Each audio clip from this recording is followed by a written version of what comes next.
Marcus fixait le message texte sur son téléphone, le lisant pour la 3e fois alors que son café du matin refroidissait dans ses mains. Les mots n'avaient pas changé, mais ils semblaient devenir plus irréels à chaque lecture. J'ai vendu ta voiture pour 5 000 € afin de lancer une entreprise. Tu ne l'utilises jamais de toute façon. Daniel. Son frère cadet avait toujours été impulsif, mais cette fois, il avait franchi une limite que Marcus n'aurait jamais imaginé qu'il oserait approcher. La BMW M3 argentée n'était pas qu'une voiture, c'était un actif de l'entreprise, soigneusement entretenu et assuré au nom de Blackstone Industries, la société de conseil en technologie que Marcus avait bâtie à partir de rien au cours des 8 dernières années. Marcus tapa une seule réponse, intéressant. Puis il posa son téléphone, se rendit dans son bureau à domicile et appela son équipe juridique. Catherine, c'est Marcus. J'ai besoin que tu déclares immédiatement le vol de l'actif d'ISXK 4789 de l'entreprise. Oui, vol. Je t'expliquerai plus tard. En moins de 3 heures, le monde de Daniel s'effondra. La détective Sarah Reynolds avait déjà vu son lot de conflits familiaux, mais le dossier posé sur son bureau dressait un tableau particulièrement sombre. La BMW avait été vendue à un acheteur de bonne foi dans un parc de voitures d'occasion de l'autre côté de la ville. L'acheteuse, une jeune infirmière prénommée Elena, avait payé en liquide, croyant avoir trouvé une bonne affaire. Elle se retrouvait désormais prise au milieu d'une affaire qui ressemblait fortement à un cas sérieux de vol qualifié de véhicule. Daniel Martinez, le demi-frère de Marcus, était assis dans la salle d'interrogatoire, le sourire confiant qu'il affichait encore ce matin-là ayant complètement disparu. Il ne cessait de répéter que tout cela était un malentendu, que son frère ne porterait jamais plainte, que la famille ne fait pas ça à la famille. Votre frère est propriétaire d'une entreprise multimillionnaire, expliqua la détective Reynolds en faisant glisser les documents sur la table métallique. Ce véhicule est enregistré comme un actif de l'entreprise. Ce que vous avez fait n'est pas emprunter la voiture de votre grand frère, c'est voler à une entité commerciale. C'est un crime. Le visage de Daniel devint livide. Mais je suis de la famille. Je l'ai aidé quand il n'était personne. Quand il travaillait dans son garage, j'étais là. Je lui ai prêté de l'argent quand il ne pouvait pas payer son loyer. C'était il y a 15 ans, répliqua Reynolds en consultant ses notes. Et dernièrement, qu'avez-vous fait? Marcus se souvenait différemment de ses débuts. Oui, Daniel lui avait bien prêté 800 € une fois, quand Marcus avait 22 ans et était désespéré. Mais 6 mois plus tard, Daniel lui avait emprunté ses 1 200 € restants pour ce qu'il appelait une opportunité d'investissement infaillible. L'argent s'était volatilisé dans un schéma de crypto-monnaie qui s'était effondré en quelques semaines. Il y avait eu d'autres incidents au fil des ans. Daniel empruntant des outils sans jamais les rendre. Daniel utilisant la carte bancaire de Marcus pour des « urgences » qui s'avéraient être des week-ends de jeu. Daniel promettant de payer le dîner d'anniversaire de leur mère, oubliant, opportunément son portefeuille, laissant Marcus couvrir l'addition de 400 €.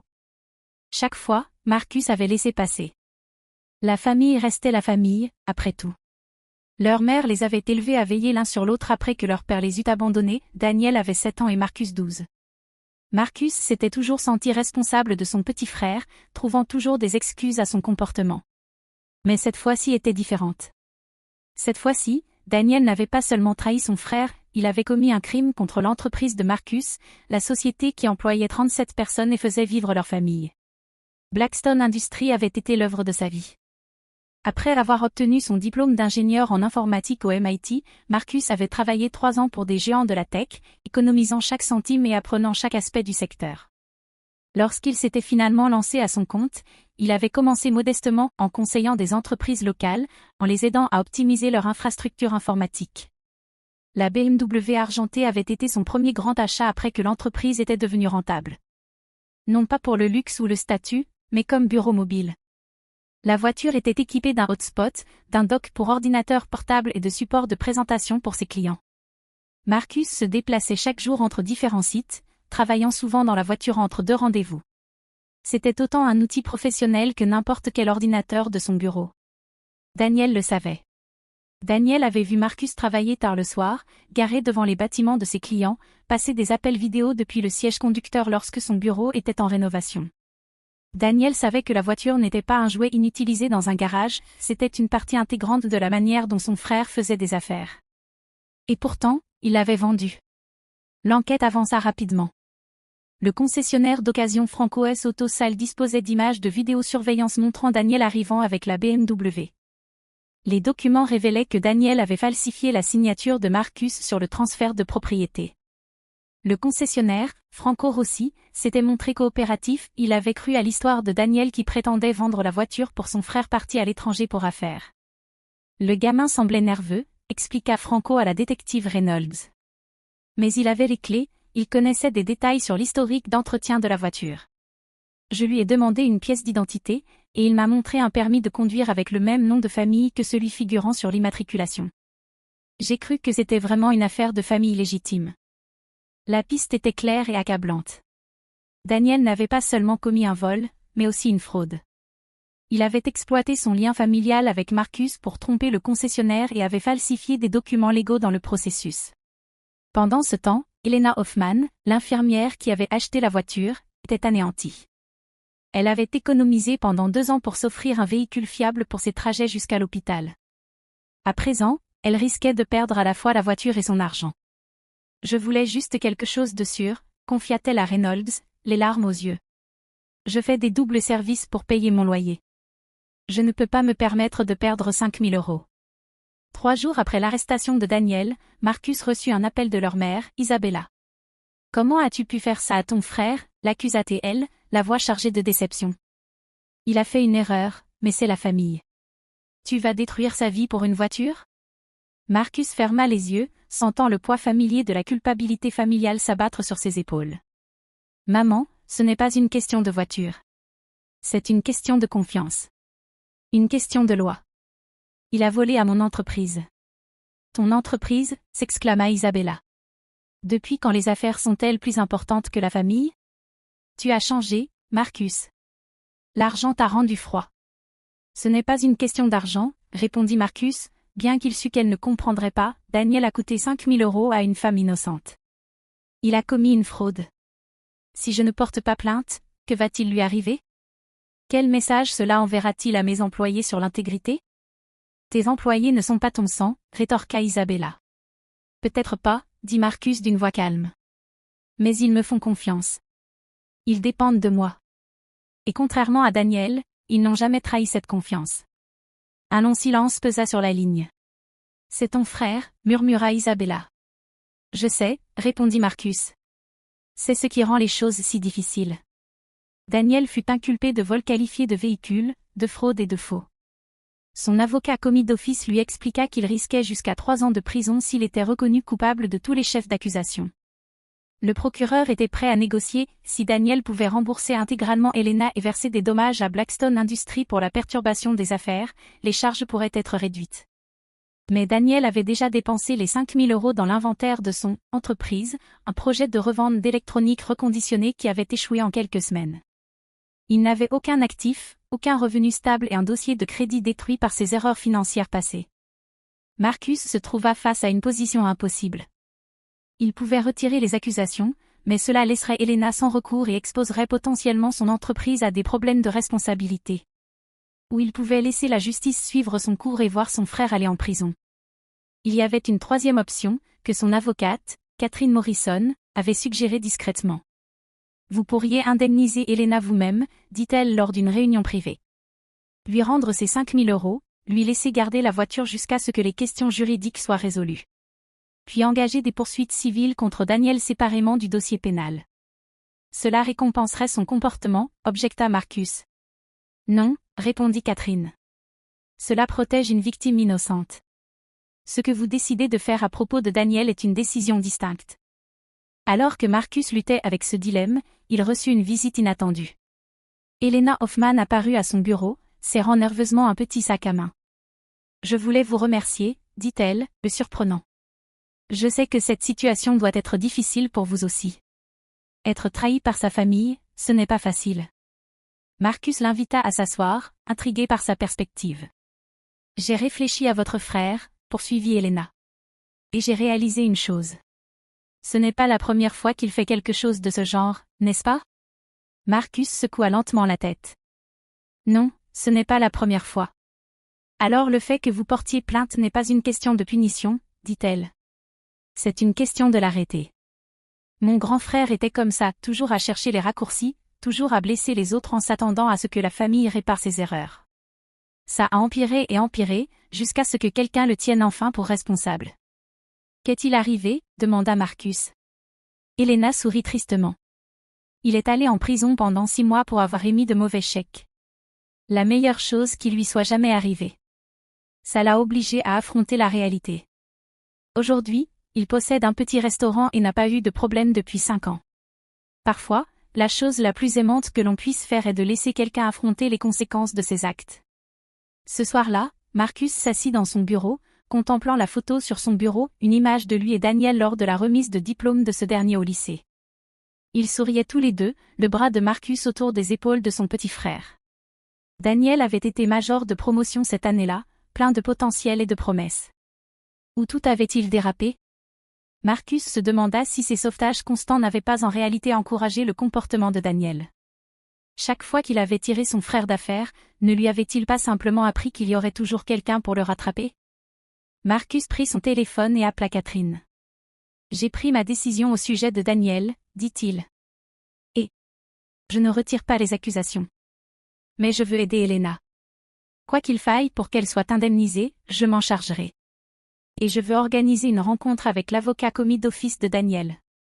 Si Daniel est prêt à suivre un programme thérapie, cours de responsabilité financière, service communautaire, je demanderai au procureur d'envisager des alternatives à la prison. » C'est généreux, observa Catherine.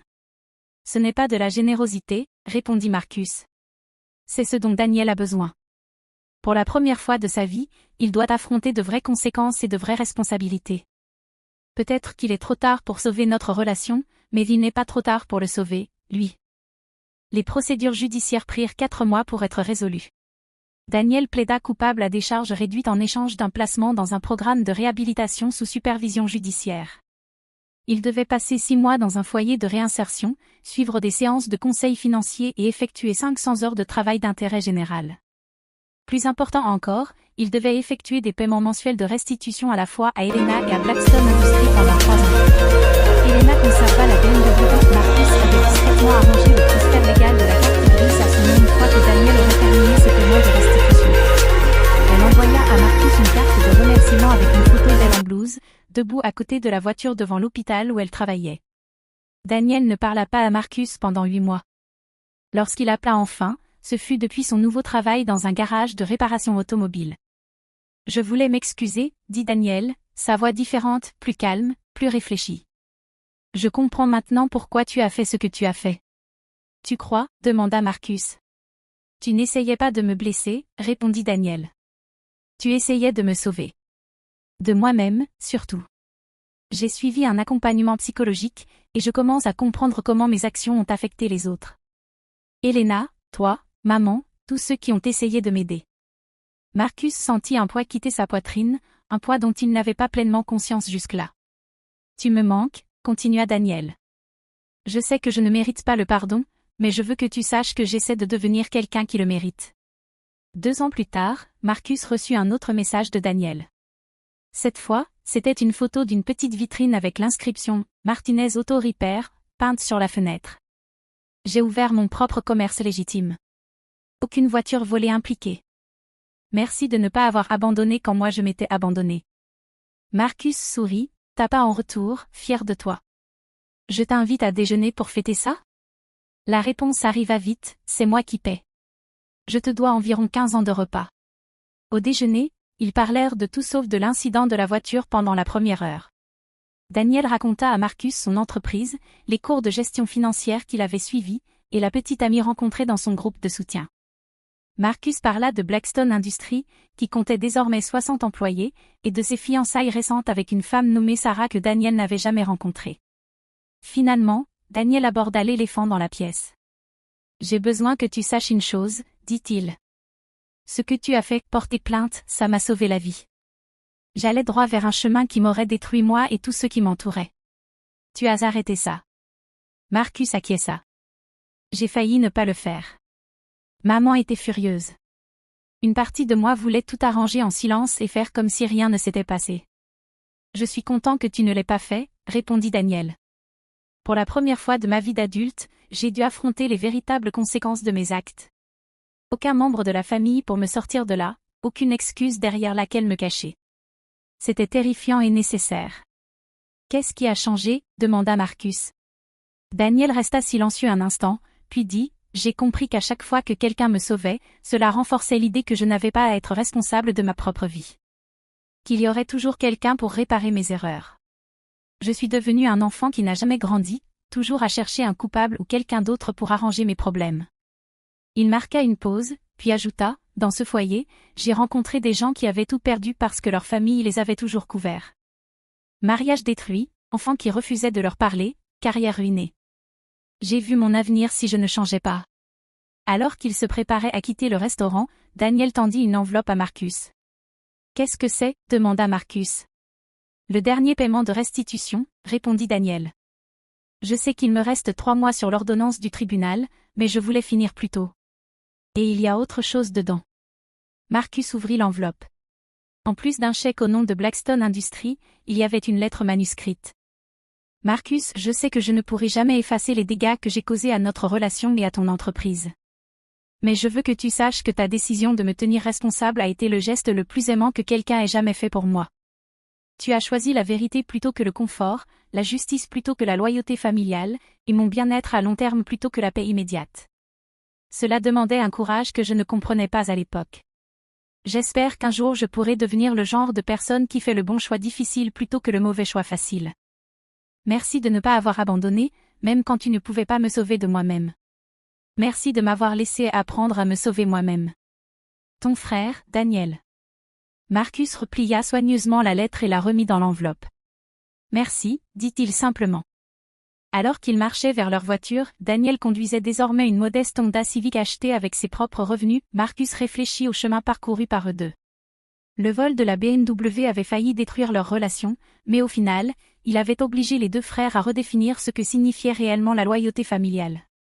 Le véritable amour, réalisa Marcus, consistait parfois à laisser les gens que l'on aime affronter les conséquences de leurs choix. Cela signifiait privilégier leur croissance à long terme plutôt que leur confort immédiat. Cela signifiait être prêt à jouer le rôle du méchant pour aider quelqu'un à devenir une meilleure personne.